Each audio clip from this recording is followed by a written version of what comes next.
Welcome to KP Law News, Florida. Crazy story.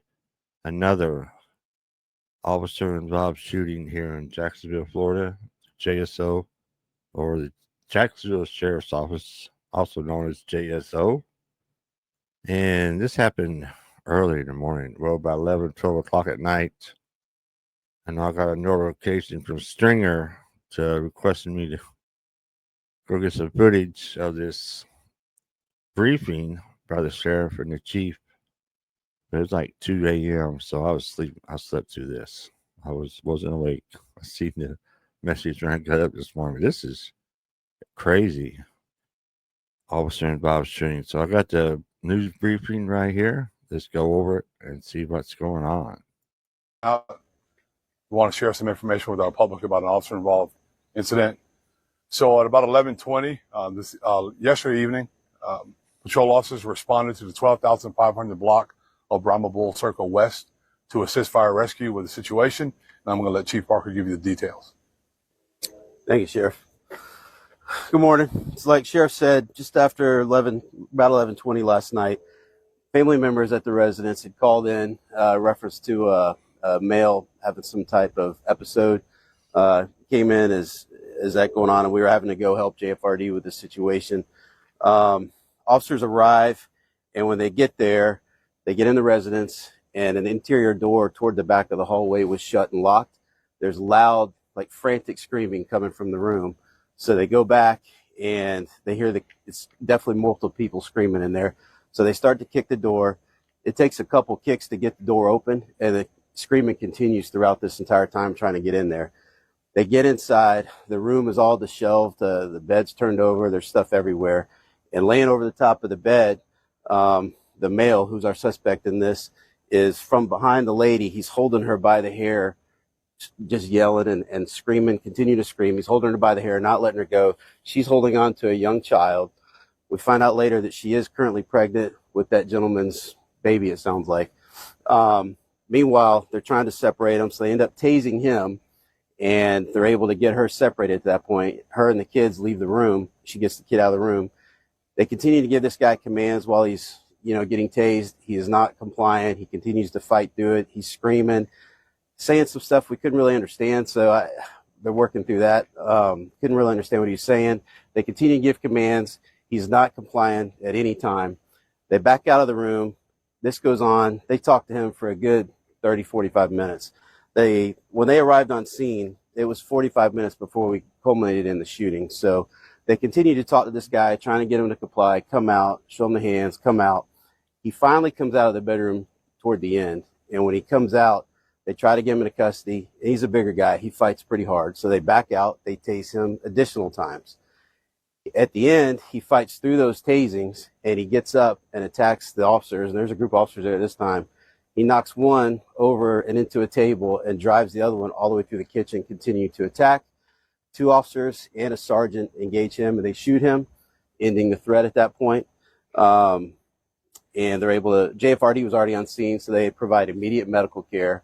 One of the officers was treated at the scene for some minor injuries. I think the other one's just a little banged up.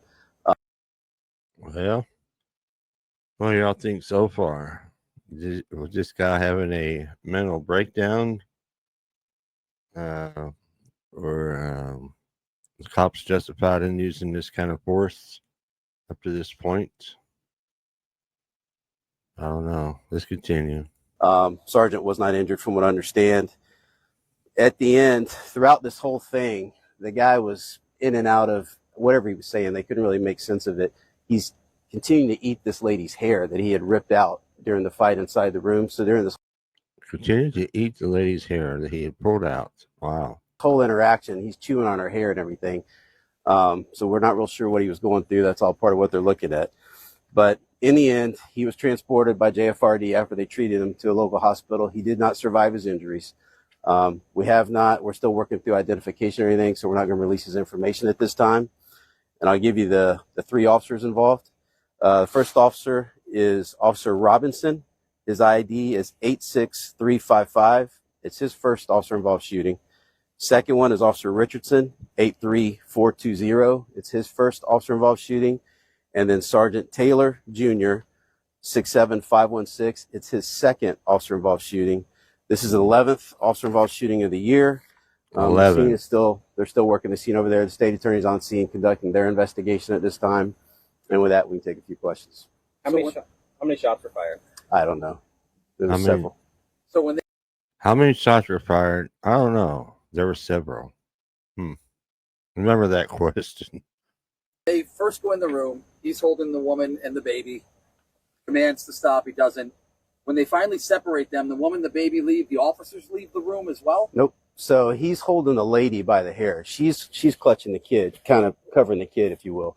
He's holding her from behind over the top of this bed that's basically destroyed. He's over the top holding her, and she's kind of down on the floor, kind of on the bottom of the mattress, I would say. When they tase him, she's able to scoot between them. They stay with him right there, continuing to give him commands because they got the taser on him. You know, the wires are in him. He's not complying. They give him a couple cycles. He's still not complying. And at one point, they back just out of the threshold because the room is all disheveled.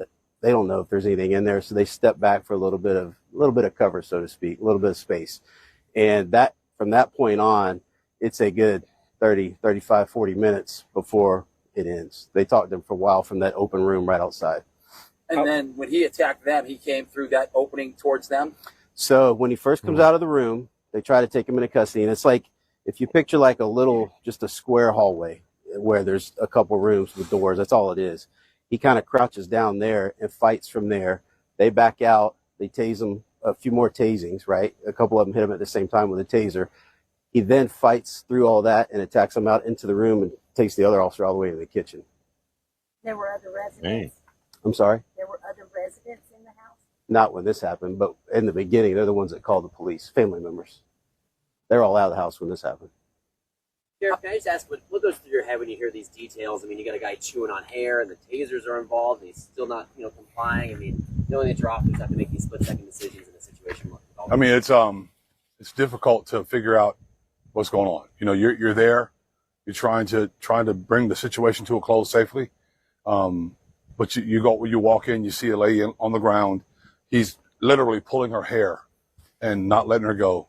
They end up tasing her, and you're trying to figure out what's happening. At the same time, you want it to end safely. And they Wait a minute. He said it ended up tasing her. I think he meant him, the dude. patiently they tried to work through the situation. Unfortunately, they formed an arrest team to grab a hold of him, try to get a hold of him. Once he broke through that, he stood there like this when they tased him again, and when it was over, he fought through it, removed the prongs, and took off and attacked. And that's where it ended. It's unfortunate. You never want it to end like that, but it did. Now the investigative process takes place, and we're going to look at it and see what we can figure out. State attorney's going to do their job, independent of ours, and we're just waiting. But it's a tough situation. You don't want to see anyone hurt. Well, in this situation, officers had to do what they needed to do to leave there safely in their minds, I believe. So, Drugs involved? Can't tell. Something. I don't know whether it was drugs or whether there's a mental situation that's going on. It's very difficult to tell just by watching and looking. It was very bizarre, very, very dangerous. You could tell it was dangerous. Just don't know exactly whether there were drugs involved or not. Do we know how many times they tased or attempted to tase him? It was a lot.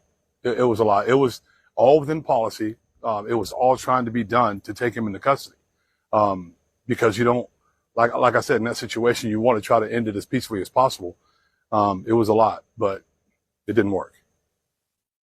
We know how many shots were fired? You asked that once There you go.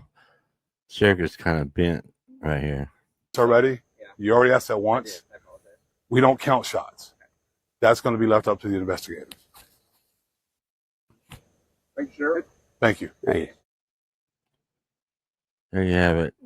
JSO briefing 11th officer involved shooting of the year. This one kind of sounds kind of strange. I guess there's going to be a lot more to the story of beginning updates from JSO. I'll see if I can burn right here on the channel. That's crazy though, man. Eating that girl's hair. Come on, man. Was it, like I said, was it mental? Was it drugs, like the sheriff said, or who knows? So that's it. Well, appreciate everybody watching. Everybody have a good day. KP Law News Florida out.